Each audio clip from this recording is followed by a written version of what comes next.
The solution to gridlock. It's the worst thing in the world. That's the attitude. That's my attitude. Today we're talking about a controversial topic that is gonna hit New Yorkers right in the wallet again. Like we really needed that. And that is the congestion tolls that are going up throughout the city on 60th Street in Midtown Manhattan starting June 15th. Now get ready for this because the numbers are staggering what we're gonna have to pay. It's horrible. If you're going below 60th Street, you are going to have to pay a toll of $15. And if you don't have an E-ZPass, guess what? That toll is gonna be 50% more than that. So you can add $7.50 onto that $15. Don't worry though, you're not gonna get the toll if you drive along the FDR or the West Side Highway. It's only if you go into Manhattan below 60th Street. Just reference this map and that's a way you can kind of like avoid the toll. The reality is that even if you don't drive a car in the city, this toll is going to affect you because with taxis and ride sharing service, they're going to increase the fare a few dollars, which a few dollars isn't a lot,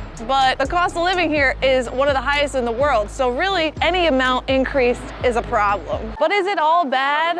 I don't know. I was shocked and frankly mad when I first heard about this because as someone who just moved out of the city, this $15 toll will directly impact me when I'm driving in. And other people feel the same. No. Where do I stand personally? I'm against it. It's the worst thing in the world. It's going to destroy New York. Firefighters is calling on the MTA to exempt their FDNY members. It'll be the final nail in the coffin that will relegate Manhattan to become the playground for the wealthy. There has to be some good that comes out of this because the city wouldn't just take money out of our pockets for no reason, right?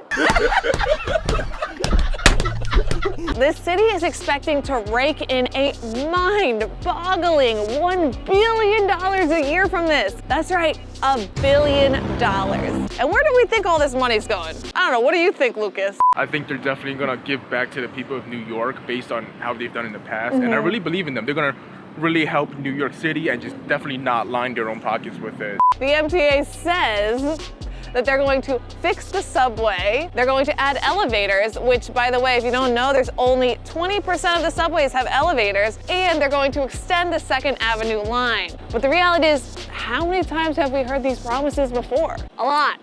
Is the answer, a lot. So I have an open mind. Maybe this will be the time where we actually see some change. Hopefully it's within, the next 10 years or really even our lifetime since they have been promising this for years. Are we still gonna be here in 10 years? No, man. I don't know. Will New York still be here in 10 years?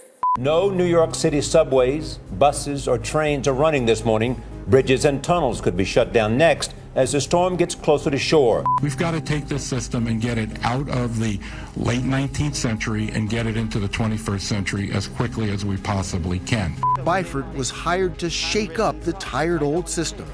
He crafted a grand modernization plan. Hundreds of subway cars here at this train yard vulnerable to a flood, and that's why 7 years after Sandy, the MTA has raised up the power supply to protect against future storms. Thursday, some were wading through waist-deep water as heavy rain pounded the city.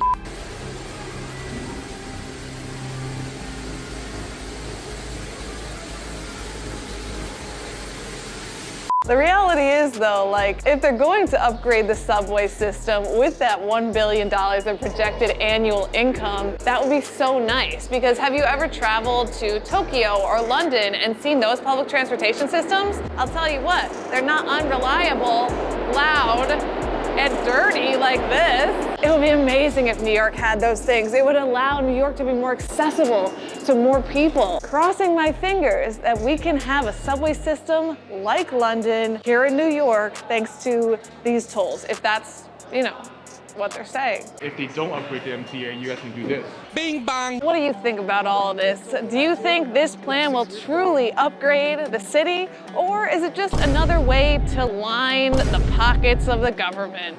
Well, let's investigate the pros and cons and what they're saying it will do versus what people are actually thinking it will do. There are two main things that the city says this toll is going to do, and number one is reduce traffic and reduce pollution, which which I thought was interesting. So they're projecting that this will reduce traffic about 20%. And historically, if you look at other cities that have done this, which are Singapore and London, Singapore's had it for 50 years, London's had it for 20 years, they did see a reduction in traffic, which is nice because right now the traffic in the city is absolutely horrendous. However, I'm thinking that this will actually just cause the traffic to be moved because technically this is only impacting the area that is yellow on the map that you see on screen. As far as reducing pollution, well, how is that really going to work if the traffic is just moved to other parts of the city? I think the pollution will stay the same, and they haven't seen pollution reduction in other cities that have implemented something like this, so I don't really see how that point is valid. Maybe if they start using plastic straws, they'll know. Yeah, plastic straws I think are the answer, actually. You know what? Scratch the toll,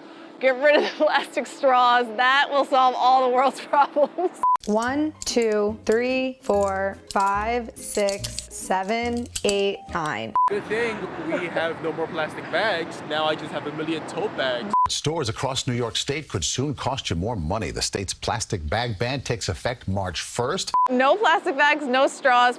Pollution problem solved. Boom, done.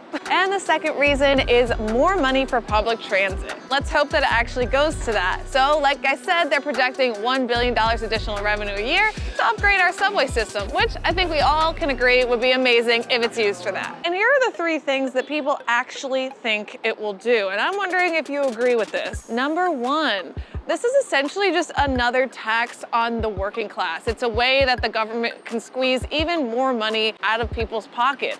The MTA is a money pit. My patients don't choose to have cancer, but you are choosing to tax them because they do. Rideshare drivers say there's already a $2.75 surcharge for rides into Manhattan south of 96th Street, and they're being double taxed. Although this toll may not impact those traveling between Manhattan, Brooklyn, the Bronx, and Queens because they can take public transport, those that are traveling from Staten Island and New Jersey are going to be heavily impacted from this toll. So get ready to pay even more to get to work. And as far as exemptions go, almost no one is exempt from this rule. The only people that really are going to be impacted from that are those driving emergency vehicles like cop cars, fire trucks, things like that, and a few other very specific categories. But let's say you are a police officer and you're driving your own car into the city, you gotta pay that toll. Pretty terrible. Firefighters are routinely asked to drive their personal vehicles to various firehouses around the city during their shift.